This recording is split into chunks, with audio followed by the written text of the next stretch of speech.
বন্ধুরা, আমার হাতে কি আছে দেখতে পাচ্ছ? একদম লাউ শাকের কচি কচি ডগা। আজকে এটা কি করবো বলো তো?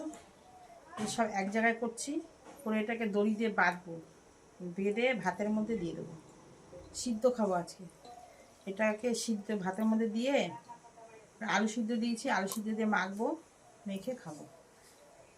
এরকমভাবে আমি এখনও কোনোদিনও খাইনি। লাউ শাক এমনি সাধারণত রান্না করে ঝোল শাক করেই খেয়েছি। আজকে একটু সিদ্ধ খাবো। ভাত ফুটছে, এখন এটাকে দড়ি দিয়ে বাঁধবো, বেঁধে ভাতের মধ্যে দিয়ে দেবো। তোমরা অনেকেই খেয়েছে, আর অনেকেও খায়নি। এরকম বেঁধে দিলে কী হবে বলো তো? আমি একবারে ধরে তুলতে পারবো, ভাতটাও নষ্ট হবে না।